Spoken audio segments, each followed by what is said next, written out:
Hi, Islamic Dad here. If you enjoy this channel, please subscribe. It does help me out a lot. I'm doing a video today on what I refer to as the narcissist circle. What that is that if you've studied or had to bring yourself up to speed with the narcissist and kind of how they operate, you understand the terms enabler, flying monkeys, etc.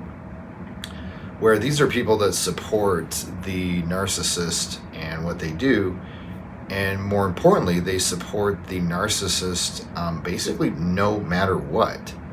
And so, for instance,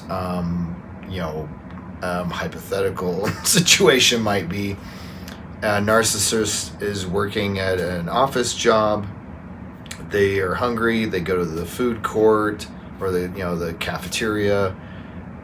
They grab the food that they want. There's a long line for the cashier, and the narcissist doesn't want to wait because they think they're too important to wait. So they put the food in their purse or in their backpack and leave without paying. Now, when the narcissist might share this anecdote with one of their, flying monkeys, enablers, friends, or whatever, the expected response would not be, okay, that's theft. You literally stole from the office cafeteria. That's not cool. You should definitely pay that, back tomorrow and stuff. The narcissist is not going to tolerate that type of an answer because they're not going to tolerate ever being held accountable for their actions.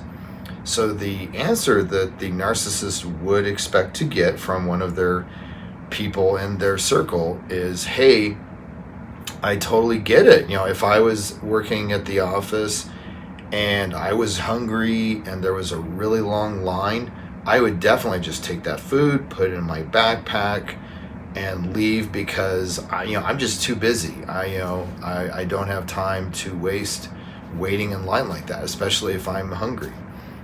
And and then say you did nothing wrong by doing that.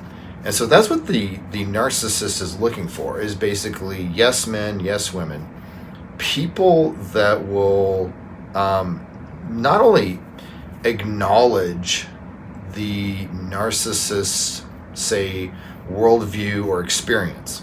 And being a narcissist, that's a large part of what they look for as far as supply.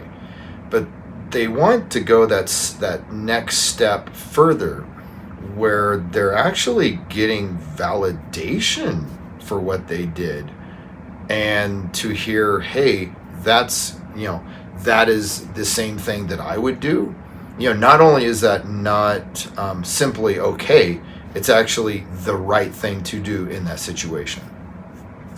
And so, almost like the opposite of being held accountable, it would be confirmation that you did the right thing in whatever shady stuff you were doing. And so the narcissist, as they go through life, will collect, if you will, people that they come across who are these yes men and yes women that just, no matter what the situation is, they'll always back up the narcissist and say, no, you did the right thing. I completely agree. You did nothing wrong. If I was in the same situation, I would have done the same thing. So the narcissist is looking to surround themselves with people like this because it is a good buffer against basically reality, against the world.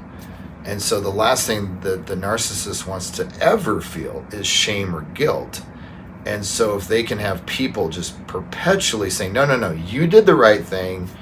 You did the right thing. You did nothing wrong. You have no reason to feel guilty or shameful about anything you did. That is what the narcissist wants.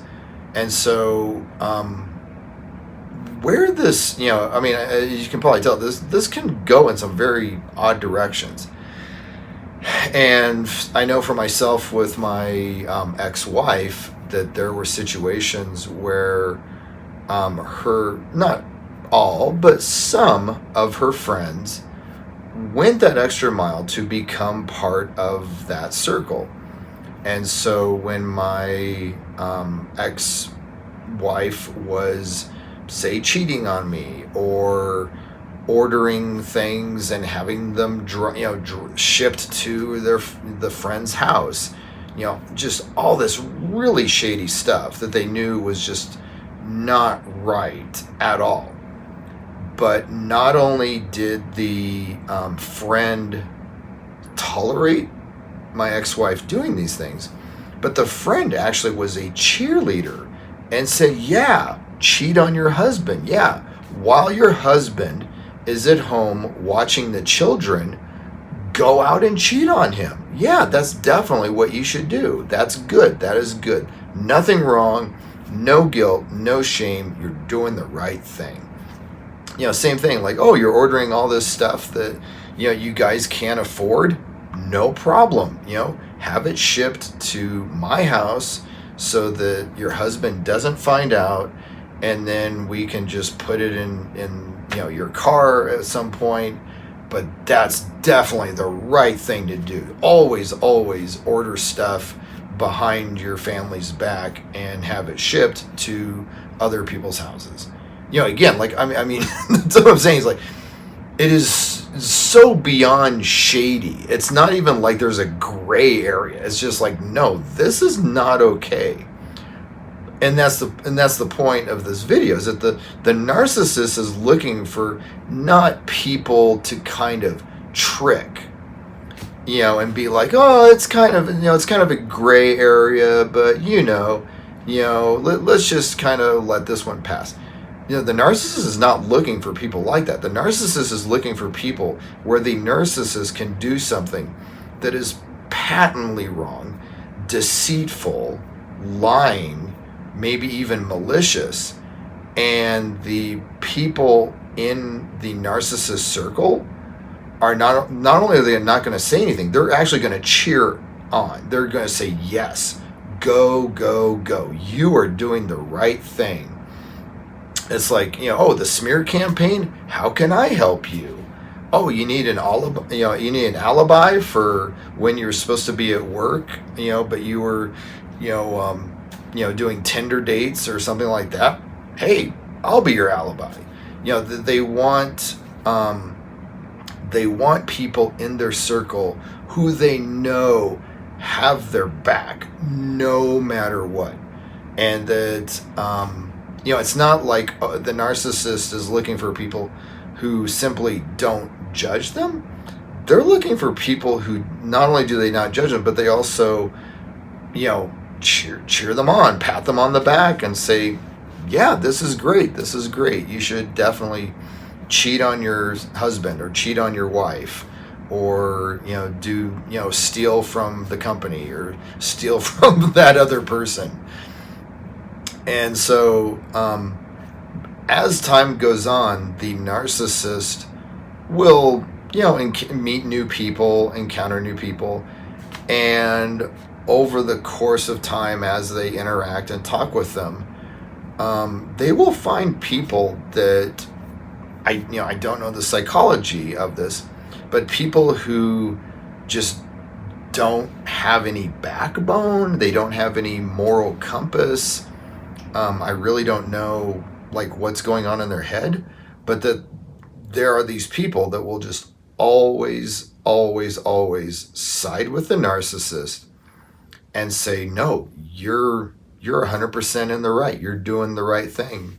No matter how illegal it is, you're in the right. You did the right thing. And that these people are kind of collected. And so I know for, say, my most recent, covert narcissist ex, she had people in her circle that she's probably known for 15 years, maybe longer. And then she has people in her circle that she's maybe known for 1 or 2. And she's just kind of, takes them in. And here, here's something that I wanted to point out though is that, and through this like vetting process that the narcissist does, say they have their friend group and they might have people that they really like, really enjoy, maybe even respect, and they'll want to kind of, push them towards them into their circle. And so they might throw out like, oh, I stole this from the cafeteria at work because I didn't want to pay for it because I don't want to wait in line. If one of the friends says, no, that's not okay. That's kind of theft. I mean, it's not a big deal, but that, you literally stole that. And I hope that, tomorrow you pay for that. I'm not going to say anything, but, that's theft. Let's be honest. That once the narcissist, has seen a friend who doesn't let them get away with everything, who's not a cheerleader, someone who, if not necessarily holds them accountable, at least will say, I disagree with you. I don't think that was the right thing to do. Or if I were in your shoes, I would not have done that. As soon as the narcissist encounters one of those people, the narcissist, you talk about like the discard with a relationship. I think there's also like a discard mechanism, if you will, with the circle. Where as soon as someone who's either coming into the circle or already in the circle, as soon as they disagree with the narcissist about something and say, you know what, I'm not comfortable with that for myself. I don't think I would have done that. As soon as someone says that, the narcissist just kind of does a discard and is like, okay, well, I'm going to ghost you now. And I'm not going to really respond to your texts, and I'm not going to, really invite you over any longer. And, with my covert narcissist, my most recent, I didn't really see that because she was so obsessively private with keeping me separate from like everything else in her life. I mean, I could do a whole video on that. But with my ex-wife, that was interesting to see because there were people that would play along for a while and be like, hey, you want to do drugs? Great, I do drugs.